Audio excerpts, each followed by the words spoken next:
الحمد لله نحمده ونستعينه ونستغفره ونؤمن به ونتوكل عليه ونعوذ بالله من شرور أنفسنا ومن سيئات أعمالنا من يهده الله فلا مضل له ومن يضلل فلا هادي له ونشهد أن لا إله إلا الله وحده لا شريك له ونشهد أن سيدنا وحبيبنا وشفيعنا ومولانا محمدا عبده ورسوله صلى الله تعالى عليه وآله وسلم. اللهم ألهمنا مراشد أمورنا وأعذنا من شرور أنفسنا ومن سيئات أعمالنا. اللهم اغفر لي واغفر لي رب اشرح لي صدري ويسر لي أمري واحلل عقدة من لساني رب زدني علما. أما بعد،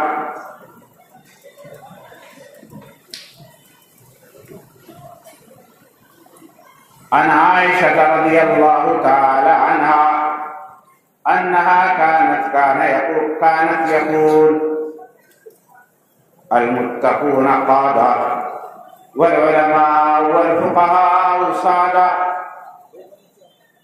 أن المتقون سادة والفقهاء والعلماء قادة والجلوس إليهم بركة والنظر إليهم نور، أو كما قال عليه الصلاة والتسلیم. رات سے آپ حضرات جلسہ سن رہے ہیں، میں بھی سن رہا ہوں، اور واقعہ یہ ہے کہ میں اپنی اصلاح کے لیے سنتا ہوں کہ کاش کوئی بات میرے دل کے اندر اتر جائے اور میری اصلاح کا سبب ذریعہ دے. اور سننا ہی وہ ہے جو اپنی اصلاح کے لیے. آپ حضرات کا یہاں آنا یقیناً یہ بھی اسی لیے ہے کہ اللہ اور اس کے رسول کی باتوں کو سنیں گے، علماء کی زیارت کریں گے اور دل میں کچھ سمیٹ کر لے جائیں گے جس سے زندگی کے اندر انقلاب آئے. رات حضرت مولانا سید ارشد مدنی کے صاحبزادے حضرت مولانا سید حبیب اللہ مدنی نے بہت اچھی گفتگو فرمائی، اور انہوں نے بتلایا کہ معاملات کس قدر ضروری ہیں، معاملات کی صفائی اور ستھرائی کس قدر ضروری ہے. اگر معاملات صحیح نہیں ہوں گے، معاملات کا مطلب کیا؟ لینا دینا، خریدنا بیچنا، کرائے پر دینا کرائے پر لینا، کسی کے ہاں مزدوری کرنا کسی سے اپنے ہاں مزدوری کرانا، یہ ساری، کسی سے قرضہ لینا کسی کو قرضہ دینا، بازار کے سارے معاملات، منڈی کے سارے معاملات، یہ سارے چیزیں جو ہیں معاملات کہلاتی ہیں. شریعت مطہرہ نے انہیں پاک صاف رکھنے کا حکم دیا ہے. جب تک معاملات صحیح نہیں ہوتے دوسرے لوگوں کو اسلام کی حقانیت کا پتہ نہیں چلتا. قرآن اللہ کی کتاب ہے، اس میں اللہ کا نور ہے، اللہ کی توحید برحق ہے. یہ سب کی چیزیں تو کتابوں میں ہوتی ہیں، پڑھے لکھے جب بحث کرتے ہیں تب سمجھ میں آتی ہے. ایک عام آدمی، ایک گاؤں کا آدمی، ایک بازار میں رہنے والا غیر مسلم، دوسری برادریوں اور دوسرے طبقے کے لوگ، وہ تو صرف مسلمان کو دیکھتے ہیں اور مسلمان کو دیکھ کر اسلام کا اندازہ لگاتے ہیں. مسلمان سچا ہے تو وہ سمجھتے ہیں اسلام بھی سچا ہوگا. مسلمان اگر امانت دار ہے تو وہ سمجھتے ہیں اسلام بھی دیانت دار ہوگا، امانت دار ہوگا. اگر مسلمان خائن ہے، خیانت کرتا ہے، تو وہ سمجھیں گے کہ یہ اسلام کی تعلیمات ہوگی، اسلام ایسے ہی ہوگا. مسلمان اگر امن کا پیامبر بنے اور لوگوں کو امن کی تعلیم دے تو وہ سارے سمجھیں گے کہ اسلام امن کا پیامبر ہے. اور اگر اس مسلمان بم وسفوٹ کرے، خودکشی کرے، دہشت گردی کرے، دوسروں کو آپس میں لڑائے، تو سارے لوگ یوں ہی سمجھیں گے کہ ایسا ہی ہوگا اس کا اسلام نہیں اسے یہ چیز سمجھائی۔ تو میرے بزرگوں، آپ کا عمل، آپ کا معاملہ اسلام کا اشتہار ہے، اشتہار۔ آپ کا عمل، آپ کا معاملہ اسلام کا اشتہار ہے۔ اگر آپ یوں چاہتے ہیں کہ ہم تو کتنے ہی گندے ہوں مگر لوگ اسلام کو اچھا سمجھیں، اسلام کی قدر کریں، اسلام کی عزت کریں، تو یاد رکھو اگر ہمارے معاملات غلط ہوئے تو نہ لوگوں کی اسلام کے بارے میں چھوی اچھی ہوگی، نہ ان کی سوچ جناب رسول اللہ صلی اللہ علیہ وسلم کے بارے میں اچھی ہوگی، نہ اولیاء کے بارے میں اچھی ہوگی۔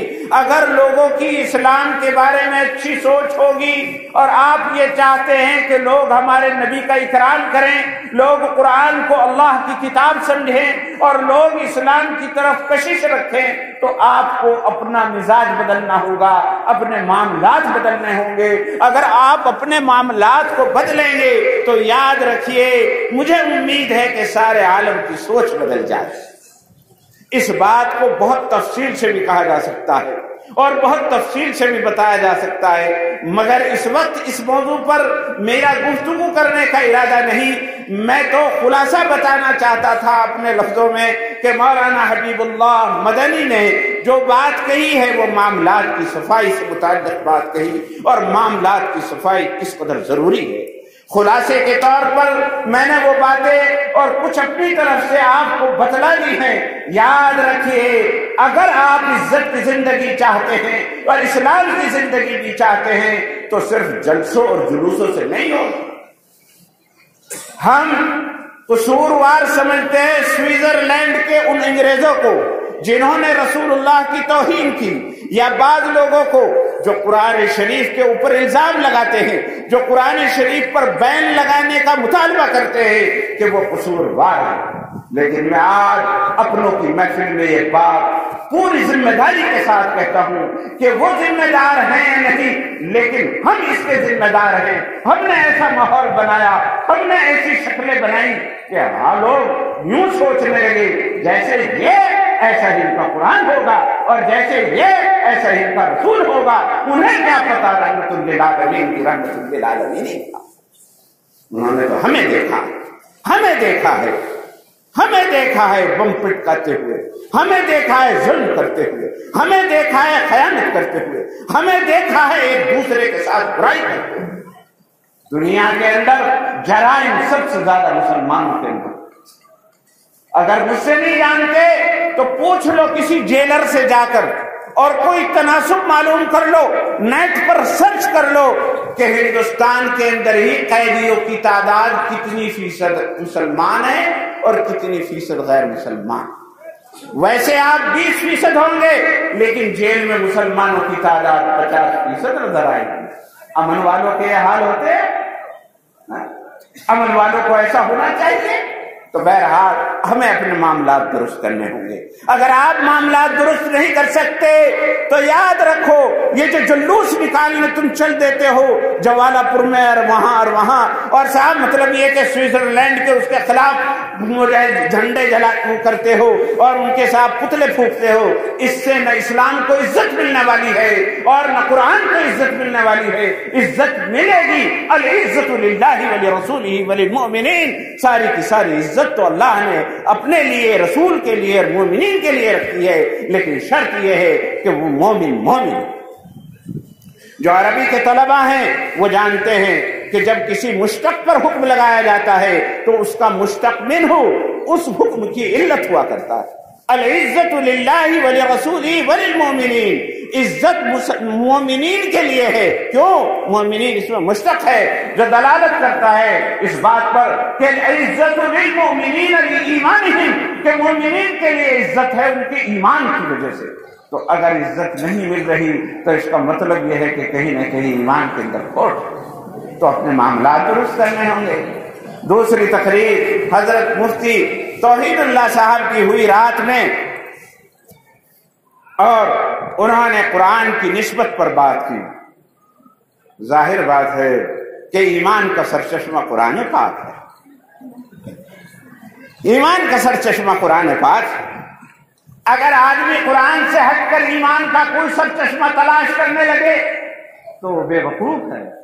قرآن سے ہٹ کر ایمان اور اسلام کا کوئی سر چشمہ نہیں مل سکتا. اس لیے ہمیں قرآن سے جڑنا ہے، قرآن سے جڑنا ہے، ہر طرح جڑنا ہے. اس کے الفاظ سے بھی جڑنا، اس کے معنی سے بھی جڑنا، اس کی روح سے بھی جڑنا. قرآن کے الفاظ سے جڑنے کے لیے مدرسہ چاہیے، اور قرآن کے معنی سے جڑنے کے لیے دارالعلوم چاہیے، اور قرآن کے روح سے جڑنے کے لیے خانقاہ چاہیے. بغیر قرآن کے نہ روحانیت کا کوئی تصور ہے، نہ علم و فضل کا کوئی تصور ہے، نہ تلاوت کا کوئی تصور ہے. تو پھر جب ہمیں قرآن چاہیے تو قرآن پڑھنے کے لیے مکتب چاہیے، قرآن سمجھنے کے لیے مدرسہ چاہیے، قرآن کی روح حاصل کرنے کے لیے ہمیں خانقاہ چاہیے. ہمیں ان ساری چیزوں سے جڑنا ہوگا، یہ قرآن سے جوڑنے کا ذریعہ. پھر صبح حضرت کیا تھے وہ مفتی جاوید صاحب رانا دامت برکاتہم مظاہر العلوم سے تشریف لائے. انہوں نے بہت اچھی باتیں کہی اور انہوں نے بتلایا ان اللہ یأمرکم بالعدل والاحسان وایتاء ذی القربى وینہی عن الفحشاء والمنکر والبغی. یہ آیت وہ آیت ہے کہ جس کے بارے میں بعض مفسرین نے کہا کہ اگر کچھ بھی نازل نہ ہوا ہوتا، صرف یہی آیت ہوتی تو کافی. کس قدر جامع تھی. اور انہوں نے اس کے اندر مطلب اس کی تفسیر بہت اچھی طریقے سے بیان کی. امر بالعدل، عدل، انصاف، مساوات، نماز، روزہ.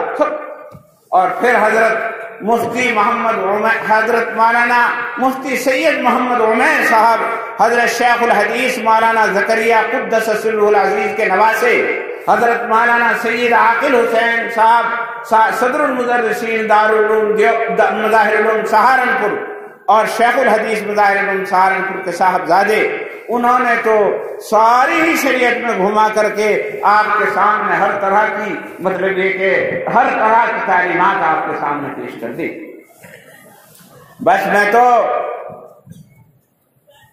یہاں بٹھا دیا گیا ہوں کہ قاعدہ ہے کہ پہلے ایک دفعہ اجمال بیان کیا جائے، پھر تفصیل ہو، اور آخر میں جب بات گفتگو ہو ختم ہو تو پھر اس کا اجمال بیان کر دیا جائے. یہ فصاحت اور بلاغت کا قاعدہ ہے.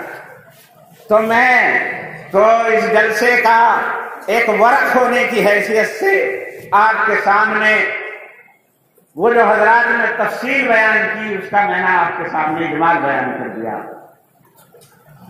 اب میں کچھ باتیں بتانا چاہتا ہوں کہ حضرت عائشہ صدیقہ رضی اللہ تعالی عنہا فرماتی ہیں، ایک حدیث میں نے آپ کے سامنے پڑھی ہے، بس اسے ذرا تھوڑا سا وضاحت کرنا چاہتا ہوں، اور پھر حضرت کو تشریف لے آئیں گے یہاں اور پھر آپ ان کی زیارت فرمائیں گے. حضرت عائشہ فرماتی ہیں ان النبی صلی اللہ علیہ وسلم کان یقول المتقون قادہ المتقون سادہ المتقون سادہ والعلماء والفقهاء قادة والجلوس إليهم بركة والنذر إليهم نور أو كما قال عليه الصلاة والسلام. حضرت عائشہ نے 4 باتیں بتلائیں، حضور نے فرمائی حضرت عائشہ نے ذکر فرمائی.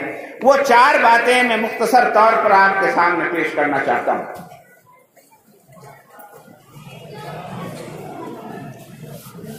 المتقون قادہ، متقون کہتے ہیں پرہیزگاروں کو. حضرت عائشہ فرماتی ہے کہ رسول اللہ صلی اللہ علیہ وسلم نے ارشاد فرمایا کہ متقی لوگ سردار ہیں. المتقون سادہ، متقی لوگ سردار ہیں، بادشاہ ہیں. المتقون سادہ، متقی لوگ سیادت کرتے ہیں، متقی لوگوں کو سیادت ملتی ہے۔ اور ایک بات اور بتا دوں، علماء بھی موجود ہیں کہ یہ جملہ خبریہ ہے، لیکن جملہ خبریہ کے ضمن میں جملہ انشائیہ پایا جاتا ہے۔ گویا یوں ہی نہیں کہہ رہے، خبر ہی نہیں دے رہے کہ متقی لوگ سردار ہوتے ہیں، وہ تو ہوتے ہیں نہیں، وہ تو زمانہ جانتا ہے، پھر بتانے سے کیا فائدہ، جو ہوتا ہے وہ تو ہوتا ہی ہے۔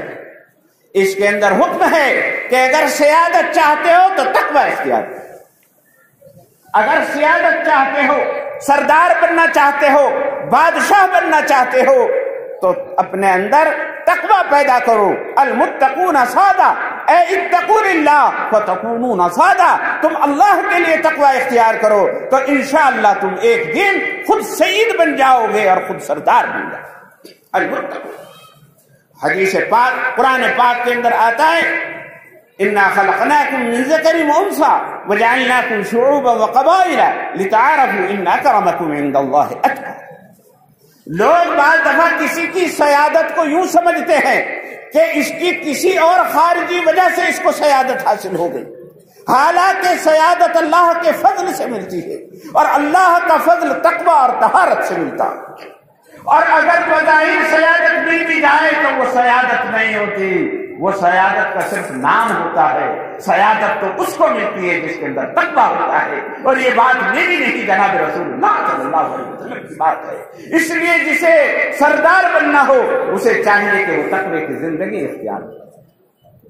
مجھے بات یاد آئی، ابھی پرسوں ترسوں میں ہندوستان کے اندر اردن ایک ملک ہے، اردن، جسے جدید زمانے میں جارڈن کہتے ہیں، وہاں کے بادشاہ شاہ عبداللہ آئے ہوئے، وہاں کے بادشاہ شاہ عبداللہ ہندوستان آئے ہوئے تھے، ابھی پرسوں ترسوں کی بات ہے۔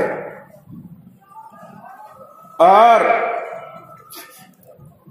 دیان بھون میں مودی جی اور بڑے بڑے زعمائے ملک کے سامنے ان کا ایک استقبالیہ تھا۔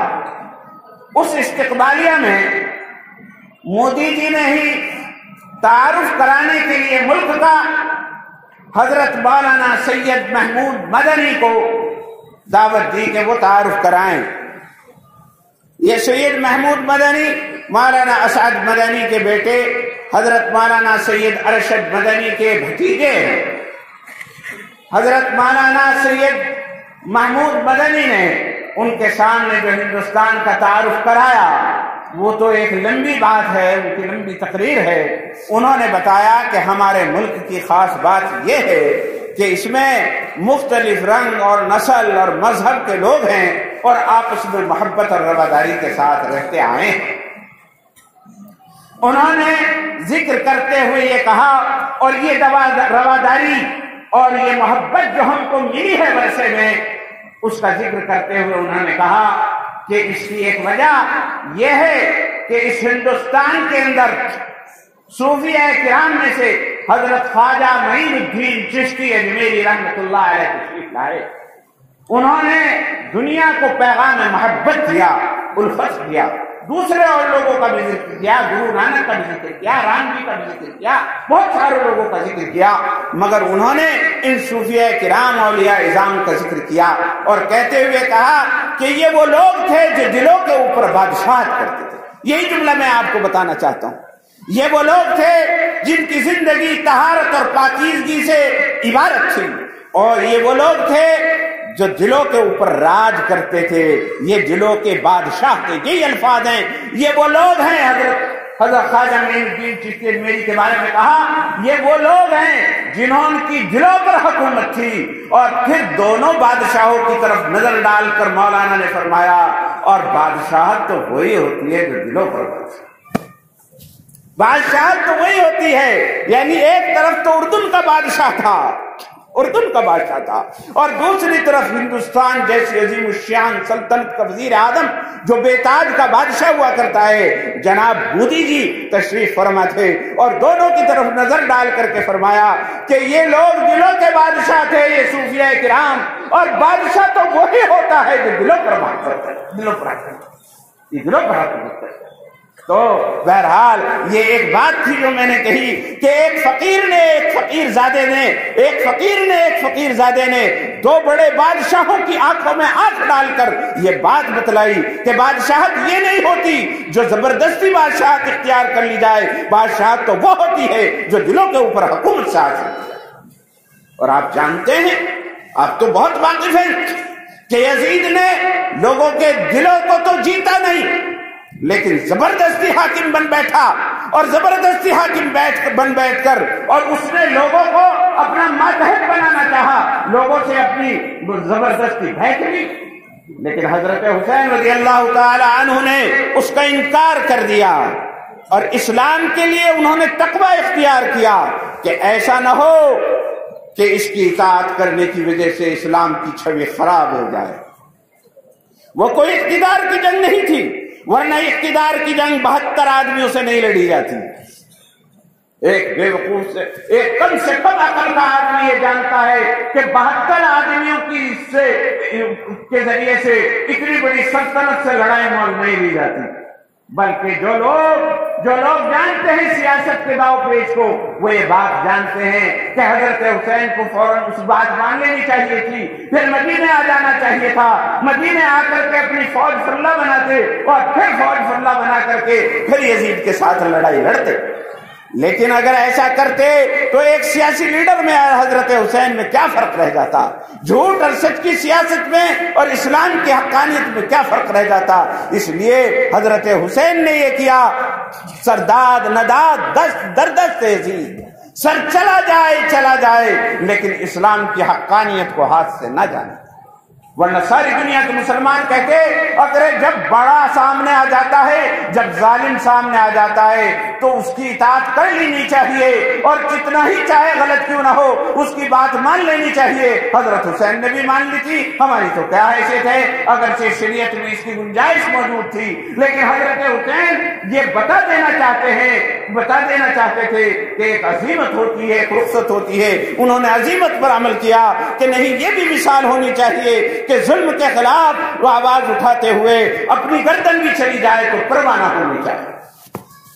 لیکن کیا ہوا، حضرت حسین نے تقوی کی زندگی اختیار کی تو دلوں کی حکومت حاصل ہو گئی، اور یزید نے جسموں کی حکومت حاصل کی، سیادت حاصل کی، تو اس کو وہ ہمیشہ کے لیے بدنام زمانہ سکتا ہے۔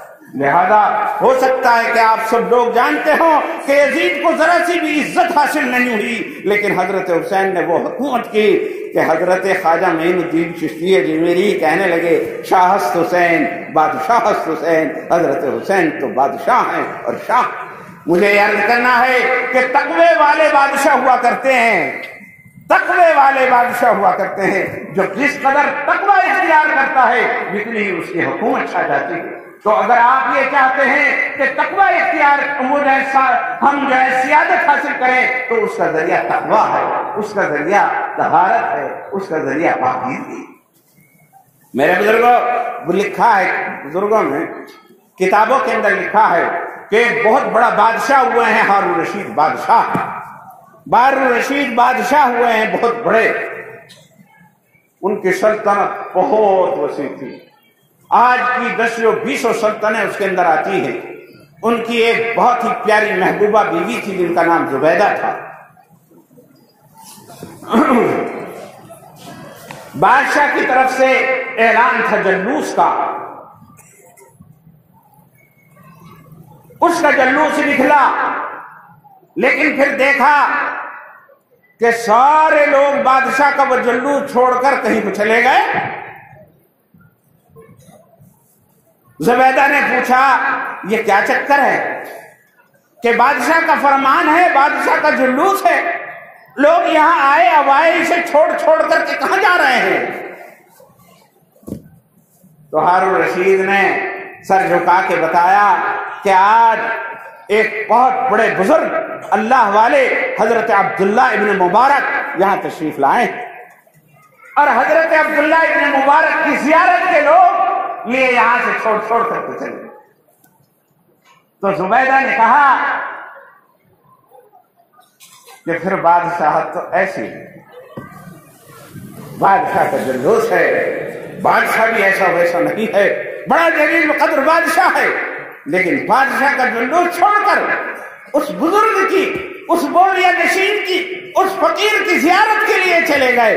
اس نے کہا کہ پھر بادشاہ تو ایسی تو بھائی المتقون سادہ، رسول اللہ نے پہلے ہی فرما دیا تھا کہ سیادت تو متقی لوگوں کے لیے ہے۔ پھر دوسری بات، کیونکہ زیادہ لمبی بات نہیں کرنی، دوسری بات حضرت رسول مقبول صلی اللہ علیہ وسلم نے ارشاد فرمایا العلماء والفقهاء قادہ،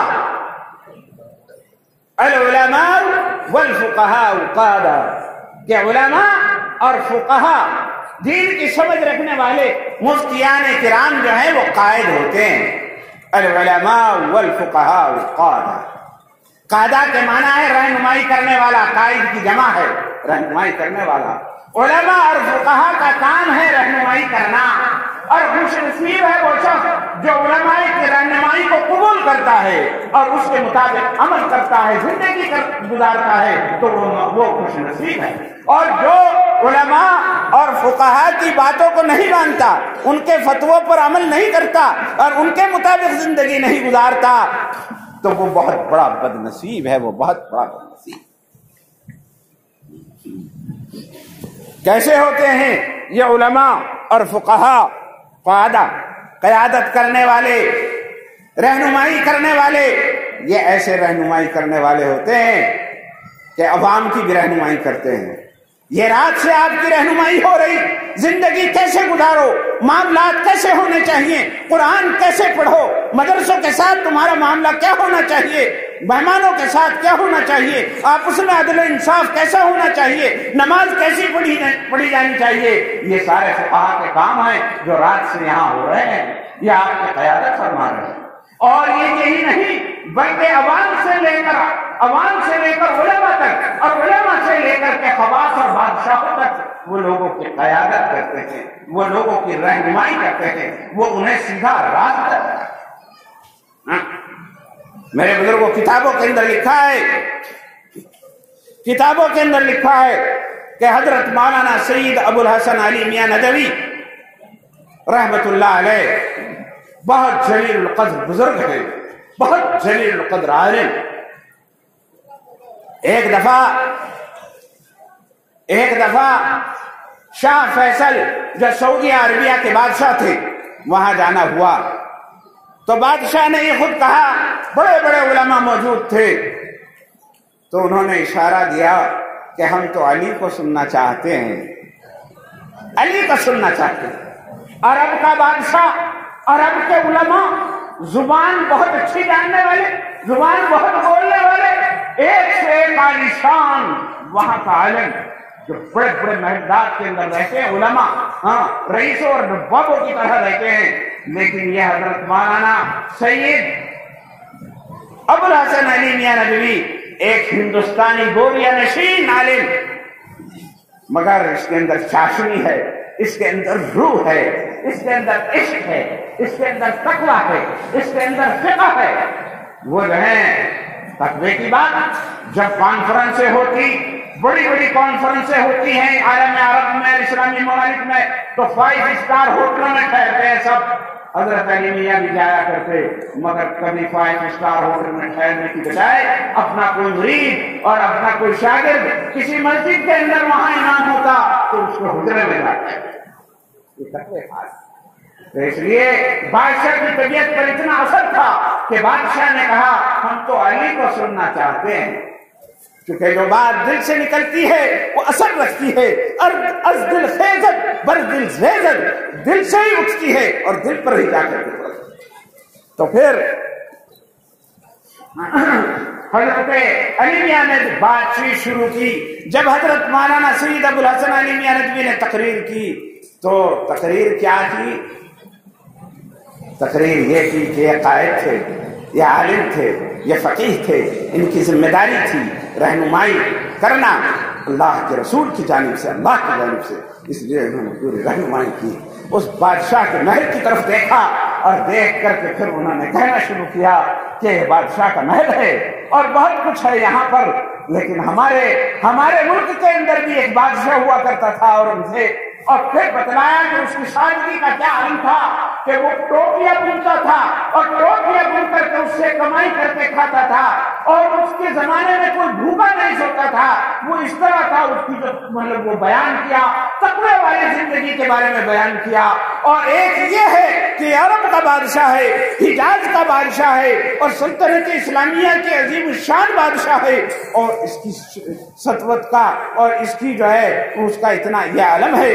تو صاحب مطلب یہ کہ یہ ہوا کہ بادشاہ کی آنکھوں سے آنسو جاری ہو گئے, بادشاہ رونے لگے اور بادشاہ بہت روئے اور بادشاہ اتنے روئے کہ ہڑکیاں بہ گئی. اور بادشاہ نے یہ بات کہا کہ انہیں تم جیسے سمجھانے والے میسر آئے تھے, مجھے تم جیسے سمجھانے والے میسر نہیں آئے. اتنا روئے کہ بھائی بہت کو خطرہ ہوا کہ کہیں دل پر کوئی بات نہ آ جائے. اور انہوں نے علیمیہ سے کہا کہ خدا کے لیے ذرا بات روک کرو, کہیں بادشاہ کے دل پہ کوئی گناہ ہو جائے کوئی, تو حضرت نے اس کو اپنی بات موقوف فرمائی.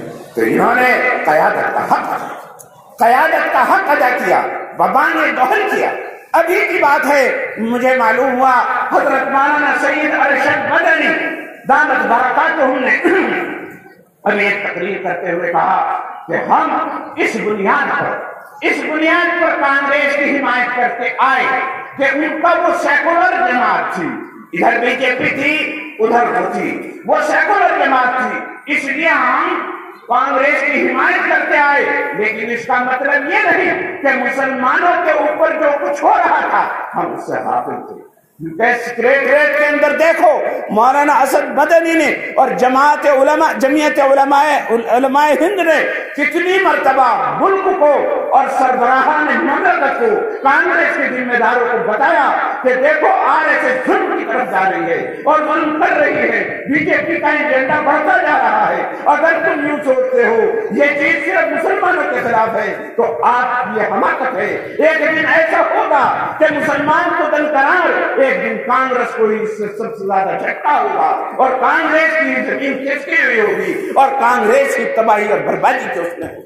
ہم اس کی حمایت کرتے تھے مینوفیسٹو کی وجہ سے, لیکن ہم جو ہے اس سے بالکل غافل رہے ہو اور ان کی قیادت نہ کی ہو اور انہیں حق بات نہ بتائی ہو, ایسا کبھی نہیں ہوا. ہم نے انہیں سمجھایا اور جا کر کے دیکھ لو کتنی فائدہ آپ کو ملیں گی کہ قدم قدم پر جمعیت علماء نے, سربراہان مملکت اور کانگریس کے بڑے ذمہ داروں کو اس سے وہ کیا. اسے کہتے ہیں قیادت. حضور نے فرمایا العلماء والفقہاء القادہ, کہ علماء اور فقہاء قائد ہوتے ہیں, رہنما ہوتے ہیں, راستہ دکھانے والے.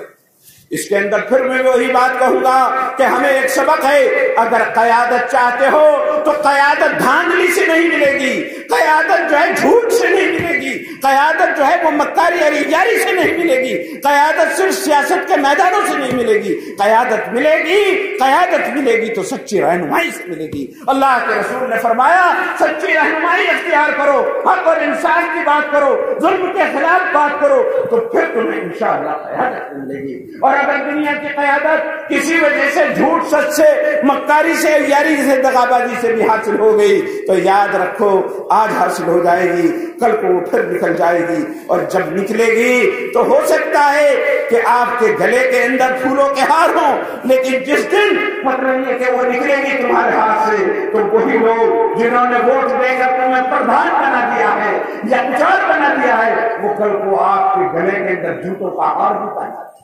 یاد رکھو سچی قیادت وہ ہے جو صحیح اور حق بات کی طرف اشارہ ہے. مجھے بات یاد آ رہی ہے, ایک سلطنت ہے, سلطنت اسپین, اندلس جس کو کہتے ہیں, آج کل اسپین کہتے ہیں. وہاں ایک بہت بڑے بزرگ تھے قاضی منذر ایک بہت بڑے عالم ہوئے ہیں, بہت بڑے قاضی. بادشاہ نے جب شہر غرناطہ بنایا اور اس کے اندر القصر الحمراء بنایا, بہت اور بھی عظیم الشان ہے, وہ 800 سال گزر گئے, وہ عظیم الشان محل بنایا. تو قاضی منذر کو جو سرکاری طور پر بھی قاضی تھے یہ بات پسند نہیں آئی. وہ شیخ الاسلام وہ جمعے میں تشریف لائے اور بادشاہ بھی جمعے میں آتا تھا. وہ جامعہ قرطبہ کے اندر انہوں نے تقریر کی اور اس تقریر کے اندر بادشاہ پر کھلی تنقید کی کہ مسلمانوں کا مال یوں ضائع نہیں ہونا چاہیے اور مسلمان کتنے ہیں جو بھوکے ہیں، مسلمان کتنے ہیں جو ابھی بھی کھانے سے محتاج ہیں، کتنے ہیں جن کے پاس کپڑے نہیں۔ ایسی حالت میں اتنے بڑے امکانات بنانے کا، اتنے بڑے قلعے بنانے کا کوئی جواز نہیں پہنچتا۔ تو بادشاہ کو یہ بات گرا گزری، جو اپنے نفس کے خلاف ہوتی ہے وہ تو ذرا گرا گزرتی ہے۔ الحق مر، حق تو کڑوا ہوتا ہے۔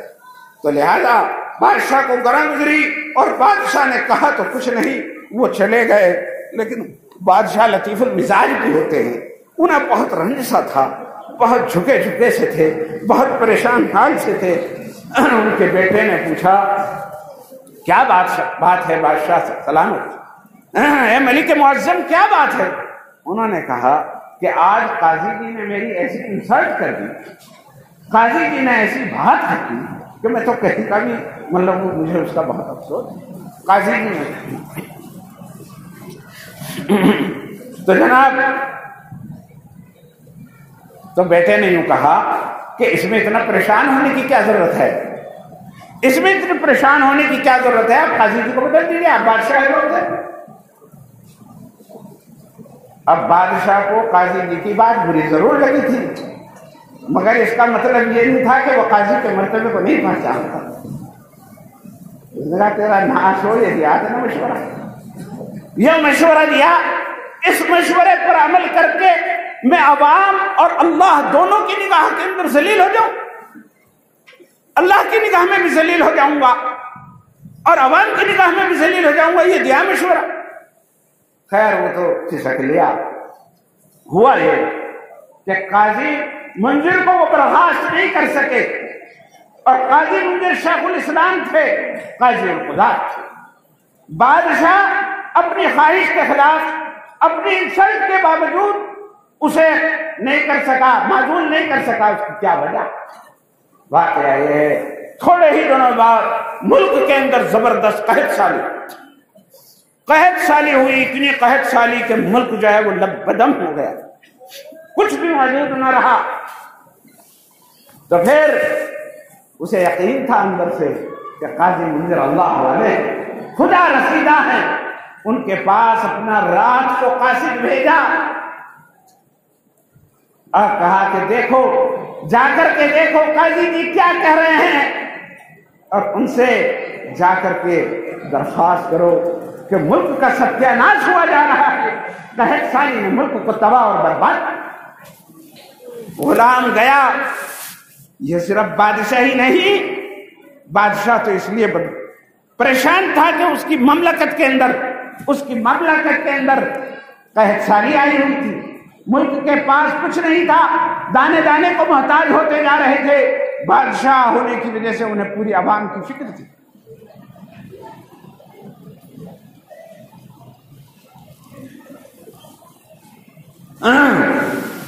لیکن قاضی منظر شیخ الاسلام تھے، قاضی منظر قاضی القضات تھے، وہ بھی بہت پریشان تھے، بے چین تھے، بیکار تھے۔ اب غلام گیا اس رات کے آخری پہر میں تو دیکھا کہ قاضی منظر جاگ رہے ہیں، بے قرار، جیسا کہ کسی نے ڈس لیا ہو۔ جا کے اس نے کہا کہ بادشاہ سلام کو بھیجا ہے، اور انہوں نے دعا کی درخواست کی ہے۔ قاضی منظر نے فرمایا کہ مجھے تم یوں بتاؤ کہ بادشاہ کو کس حال میں چھوڑا، بس مجھے یہ بتلا دو کہ بادشاہ کو کس حال میں چھوڑ کر کے آئے ہو۔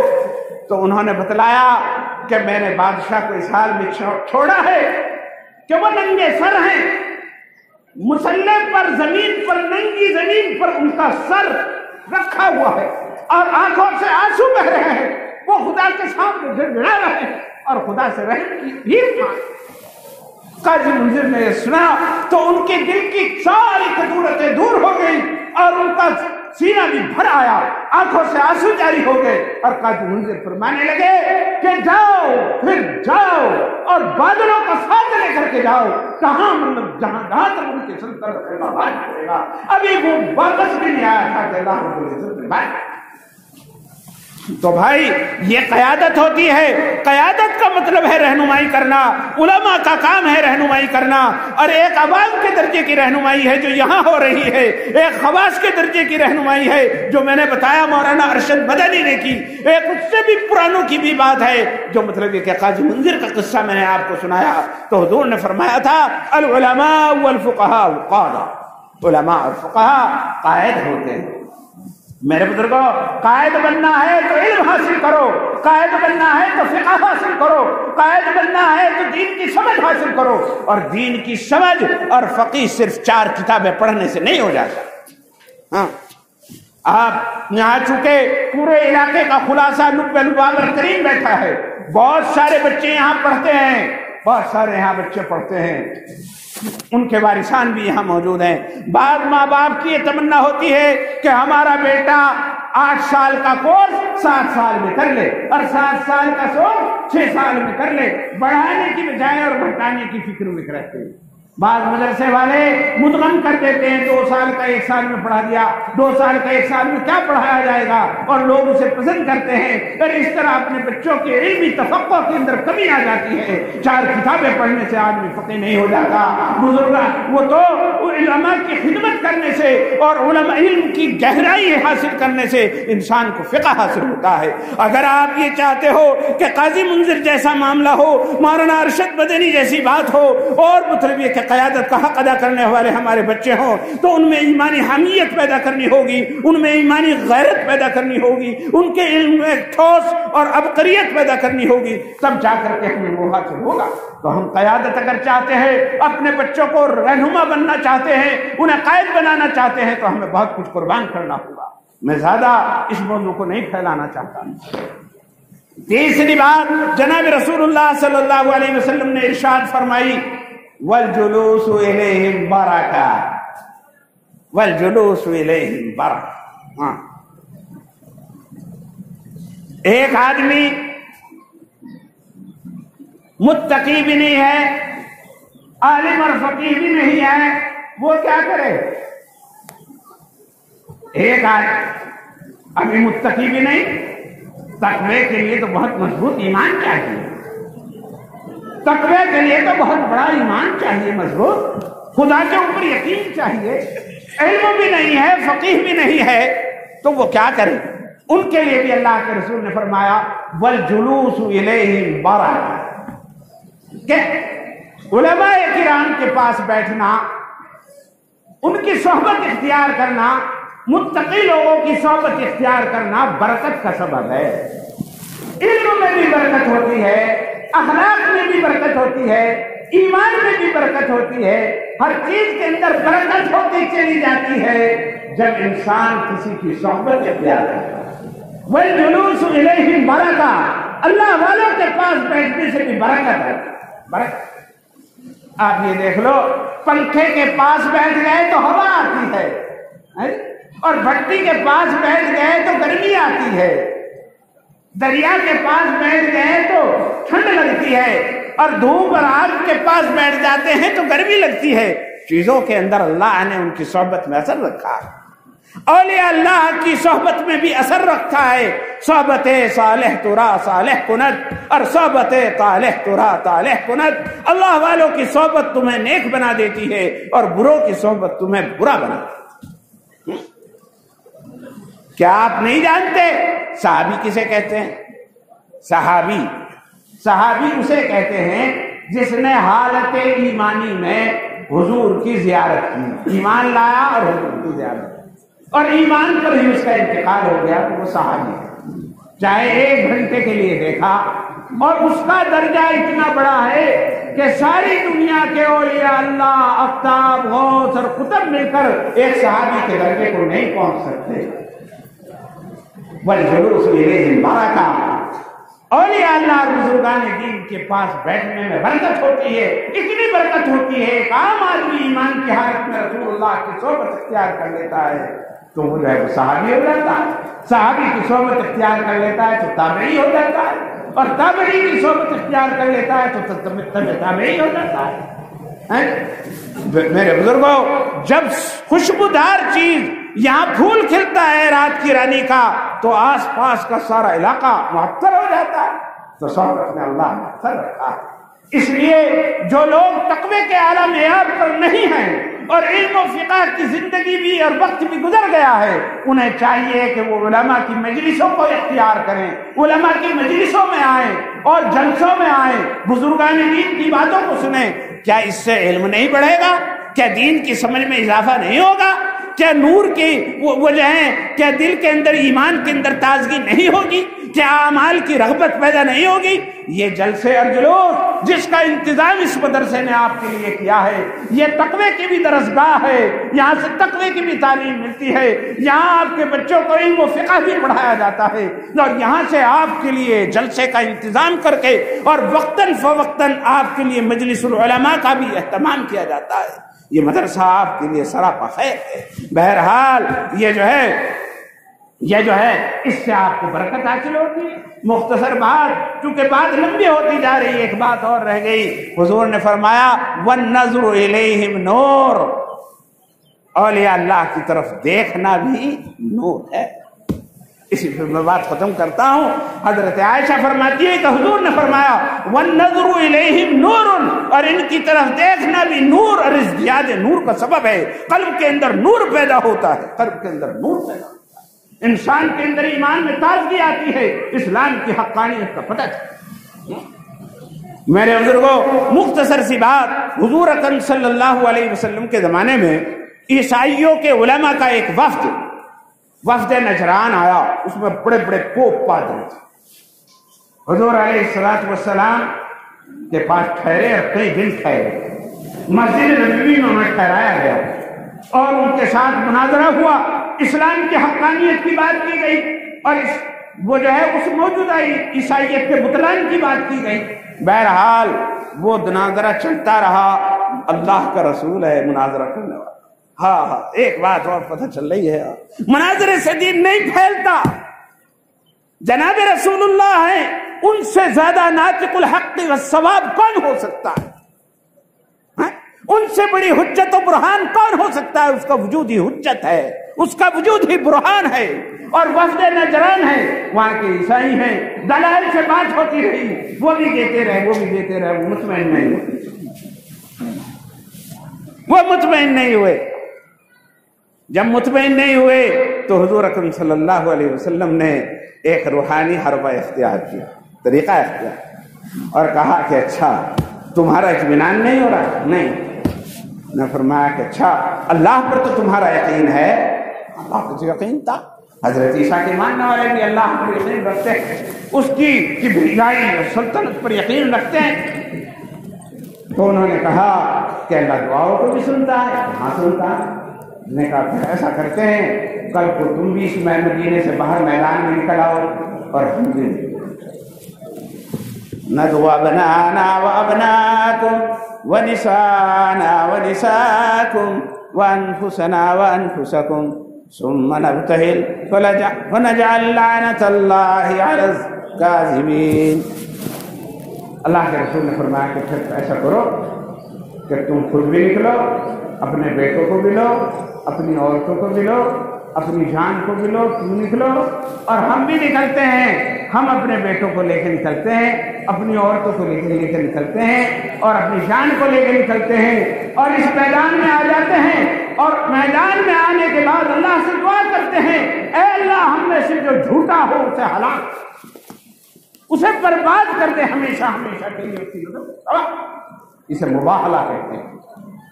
ندعو ابناءنا وابناءکم ونساءنا ونساءکم وانفسنا وانفسکم ثم نبتہل فنجعل لعنت اللہ علی الکاذبین یا علی الظالمین. بہرحال صبح کو میں کہا کہ ٹھیک ہے، منظور ہے. صبح کو حضور علیہ السلام تشریف لائے اس حال میں کہ حضور علیہ السلام تھے، پیچھے حضرت فاطمہ تھی، ایک ہاتھ حضرت حسن نے پکڑ رکھا تھا، دوسرا ہاتھ حضرت حسین نے پکڑ رکھا تھا، اور ان سب کے پیچھے حضرت علی تھی. 5 حضور تھے، حضرت فاطمہ، حضرت حسن، حضرت حسین اور حضرت علی. حضرت علی حضور کے چچاداد بھائی بھی ہیں، حضور کے داماد بھی ہیں، حضور انہی کے گھر پلے ہیں، اور حضرت علی ان کے گھر پلے اس لیے ایسے تھے جیسے بیٹے ہوتے۔ بہرحال حضور اکرم صلی اللہ علیہ وسلم لے کر کے نکلے، وہ تو پہنچ گئے، حضور پہلے پہنچ گئے۔ ان کا خیال یہ تھا کہ پتہ نہیں پہلے آنے کے لیے نہیں، لیکن حضور پہلے پہنچ گئے، اور یہ گئے اور جا کر کے انہوں نے جو حضور اکرم صلی اللہ علیہ وسلم اور ان بزرگوں کے چہروں پر نظر ڈالی، تو جو ان کا سب سے بڑا قادری تھا، جو دلائل سے تو قائل نہیں ہوا تھا، لیکن نظروں الیہ کے بعد، ان کے چہرے کے اوپر نظر ڈالنے کے بعد آج قلب میں کوئی ایسا نور پیدا ہوا کہ اس نے حق بات کہنے پر مجبور کر دیا، اور اس نے سارے ساتھیوں کو کہا کہ قسم ہے اس رب ذوالجلال کی جس نے عیسیٰ کو عزت بخشی اور نبی بنایا، یہ وہ نفوس قدسیہ نظر آ رہے ہیں، اگر ان کے ساتھ مباہلہ ہو گیا، لعنت کا معاملہ ہو گیا، تو وہ نسل ہمیشہ ہمیشہ کے لیے دنیا سے ناپید۔ بس انہوں نے اسی پہ بات کو ختم کر دیا اور مباہلے سے انکار کر دیا۔ دیکھو جب نظر پڑتی ہے اللہ والوں کی کچھ خصوصی نظر، تو قلب کے اندر انقلاب آ جاتا ہے، جو انقلاب مناظر سے نہیں ہوتا، جو انقلاب دلائل و براہین سے نہیں ہوتا، وہ انقلاب نظر سے آ جاتا، صورت دیکھ کر کے ایمان آ جاتا۔ میں کہے بغیر نہیں رہ سکتا، بہت یہ تو پرانے رسول اللہ کی بات ہے، یہ صدیقین اور شہداء کی بھی بات ہے۔ کچھ ہی دنوں کی پہلے کی بات ہے کہ انگریزی زمانے میں ایک پادری ہندوستان کے اندر آیا اور اس نے اس بات کا عہد کیا اور اعلان کیا کہ میں سارے مسلمانوں کو عیسائی بنا کر کے آؤں گا۔ مناظرے ہوئے، تاریخ کے اندر لکھا ہے کہ ایک مناظرہ روڑکی کے اندر ہوا، روڑکی کے اندر مناظرہ ہوا۔ علماء دیوبند میں سے دارالعلوم دیوبند کے بانی حضرت مولانا قاسم صاحب نونوتوی قدس سرہ العزیز بھی تشریف فرما تھے، ان کے ساتھ مناظرہ ہوا۔ اس مناظرے میں ایک بات اس نے کہی، اس نے کہا ہے مسلمانوں یہ بتاؤ کہ حضرت عیسیٰ علیہ السلام اللہ کے نبی تھے؟ کہاں تھے؟ اس نے کہا کہ تمہارے نبی حضرت محمد صلی اللہ علیہ وسلم اللہ کے نبی تھے؟ ہاں۔ اور سچے تھے؟ ہاں۔ جھوٹ تو نہیں بولا کبھی؟ نہیں۔ نے کہا کہ تمہارے نبی نے یہ کہا ہے علماء امتی کا انبیاء بنی اسرائیل، میری امت کے نبی ایسے ہوں گے جیسے بنی اسرائیل کے میری امت کے علماء ایسے ہوں گے جیسے بنی اسرائیل کے نبی۔ رسول اللہ نے کہا کہ میری امت کے علماء ایسے ہوں گے جیسے بنی اسرائیل کے نبی ہوں۔ کہا کہ حضرت عیسیٰ بنی اسرائیل کے نبی ہیں؟ نہیں۔ ہاں ہیں۔ حضرت عیسیٰ مردوں کو زندہ کر دیا کرتے تھے نہیں کر دیتے تھے؟ ہاں کر دیتے تھے۔ اس نے کہا کہ پھر اگر تمہارے نبی نے سچ کہا ہے تو تم اپنے میں سے کوئی عالم پیش کرو جو کسی مردے کو زندہ کر دے۔ اگر مردے کو زندہ نہیں کر سکتا تو اس کا مطلب یہ ہے کہ تمہارے نبی نے جھوٹ بولا، اور جو جھوٹ بولتا ہے وہ نبی۔ اور یہ یوں کہو کہ نہیں کہا، اب کہتے تھے کہ کہا، اب واقعی کہا۔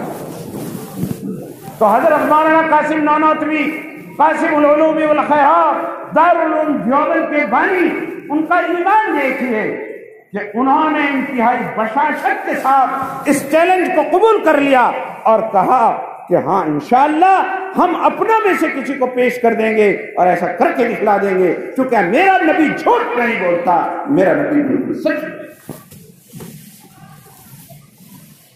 ڈیٹ طے ہو گئی، تاریخ طے ہو گئی کہ فلاں تاریخ کے اندر، مطلب یہ کہ مردہ لایا جائے گا اور آپ کے علماء بھی موجود ہوں گے، کسی کو آپ لے آؤ، اگر اسے زندہ کر دیا تو ہم سب اسلام قبول کریں۔ یہ روڑکی کی تاریخ کا واقعہ ہے اور کتابوں کے اندر لکھا ہوا۔ حضرت مولانا قاسم نونوتوی قدس سرہ العزیز اگرچہ اپنی بزرگی اور اپنی ولایت اور تقوی کے اعتبار سے اعلیٰ معیار پر تھے، لیکن ان کے تقوی کی ایک بات یہ دیکھیے کہ اپنے تقوی کو چھپاتے ہوئے انہوں نے اس بات کا صحرا اپنے سر لیے بغیر انہوں نے دوسرے لوگوں سے کہا اور چھان ماری اس بات کی، اور جو بزرگان دین تھے ان کے پاس گئے تھے یوں آتا ہے کہ وہ منگلور آئے، منگلور میں ایک قاضی اسماعیل منگلوری رحمۃ اللہ علیہ تھے، جو ان کے پردادا لگتے تھے، جو موجودہ قاضی جی ہیں، وہ بہت بڑے متقی اور پرہیزگار تھے۔ ان کے پاس تشریف لائے اور آ کر کے کہا کہ حضرت ایسا ایسا ہو گیا اور آپ کو چلنا ہے وہاں اور یہ کر کے دکھانا ہے۔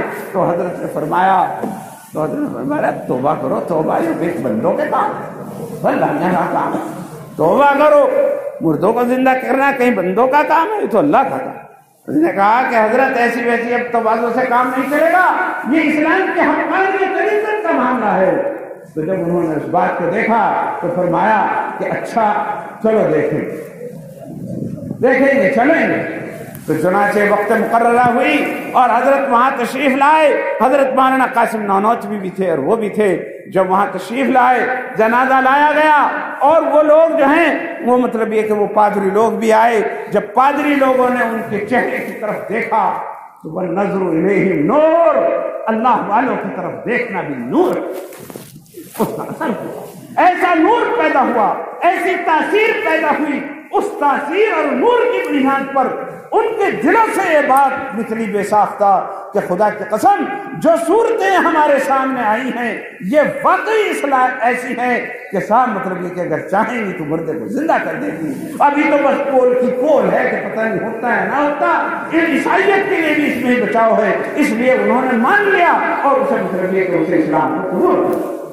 تو میرے بزرگان دین کی نگاہوں میں بھی نور ہوتا ہے اور اس نور سے وہ کام چلتا ہے جو حجت و برہان سے نہیں چلتا، جو کرامات سے نہیں چلتا۔ تو بس مجھے یہی کہنا تھا کہ حضور اکرم صلی اللہ علیہ وسلم کی اس حدیث شریفہ میں حضرت عائشہ صدیقہ رضی اللہ تعالی عنہا نے فرمایا کہ المتقون قادہ، متقی لوگ جو ہیں وہ قائد، المتقون سادہ، سردار جو ہوتے ہیں وہ متقی لوگ ہوتے ہیں۔ اس لیے جسے سیادت کی ضرورت ہو وہ سارے ہتھ کنڈے چھوڑ کر تقوی اختیار کرے۔ کسی ذات اور برادری کی کوئی بات نہیں، جس کے اندر تقوی ہے وہ اللہ کے نزدیک اکرم ہے، وہ اللہ کے نزدیک سردار ہے۔ تو لہذا چاہیے کہ تقوی اختیار کریں، تقوی کا راستہ اختیار کریں۔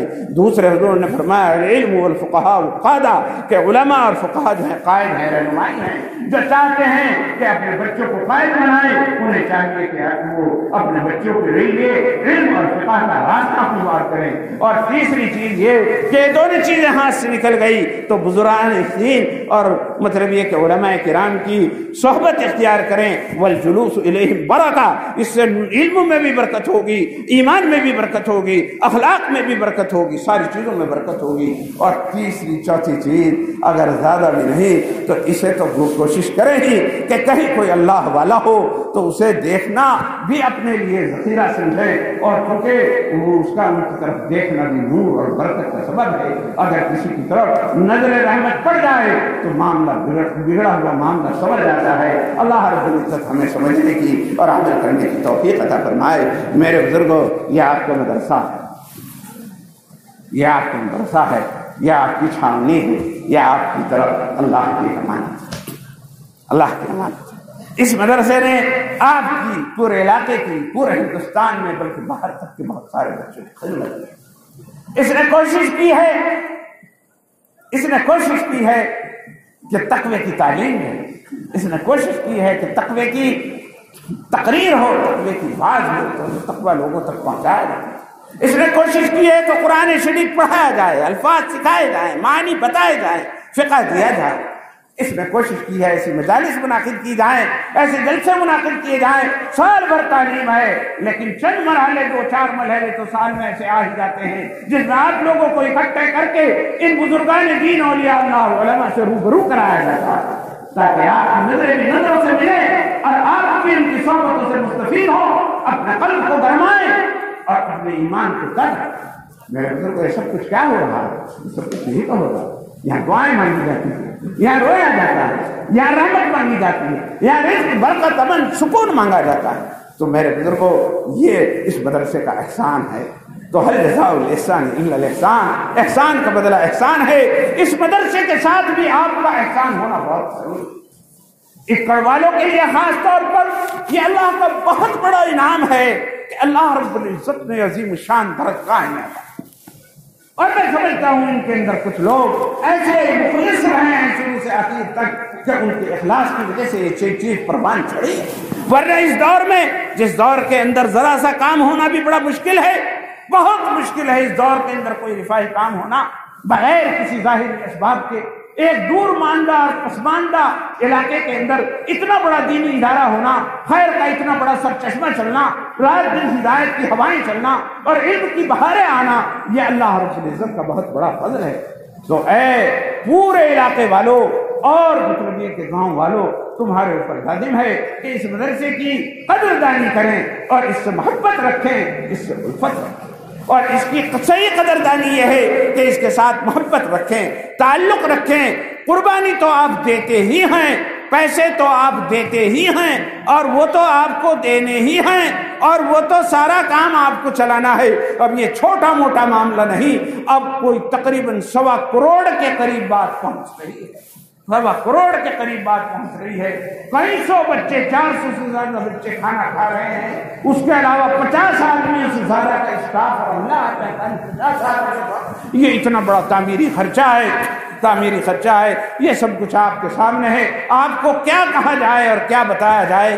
عشق آب وہ عطر آب اشد کے خود ببوید نہ کہ عطار بگوید۔ عشق عطر تو وہ ہوتا ہے جس کو خود محسوس کرے۔ آپ خود دیکھ لیجئے کچھ ہو رہا ہے نہیں ہو رہا، اور اگر کچھ کمی ہے تو اللہ اس کو دور فرمائے۔ بہرحال ایسی کون سی چیز ہے جس کے اندر کہیں نہ کوئی خامی نہیں ہوتی؟ بعیب تو اللہ تبارک و تعالیٰ کی ذات ہے۔ بس اچھے لوگوں کی بات یہ ہوتی ہے، ان کی نظر اچھائیوں پر ہوتی ہے، برائیوں پر نہیں ہوتی۔ خیر کا اس سے چشمہ چل رہا ہے تو اس کی پوری حمایت کیجئے، اس کی پوری محبت کیجئے، اس کے لیے دعائیں دیجئے، اس کے لیے قربانی کا جذبہ رکھیے، اور اس کے لیے ذکر خیر رکھیے۔ انشاءاللہ آپ کی حسنات کے اندر اضافہ ہوتا رہے گا۔ اسی طریقے سے یہ مجلسیں منعقد ہوتی رہیں گی، تقوی اور صلاح اور فلاح کی ساری بہاریں آتی رہیں گی۔ اللہ مجھے بھی اور آپ کو بھی اور پوری امت مسلمہ کو عمل کرنے کی توفیق عطا فرمائے۔ آج جس عظیم الشان ہستی کو ہم نے یہاں دعوت دے رکھی ہے، وہ سلسلہ رائے پوری کے عظیم الشان گلے سرسبز ہے۔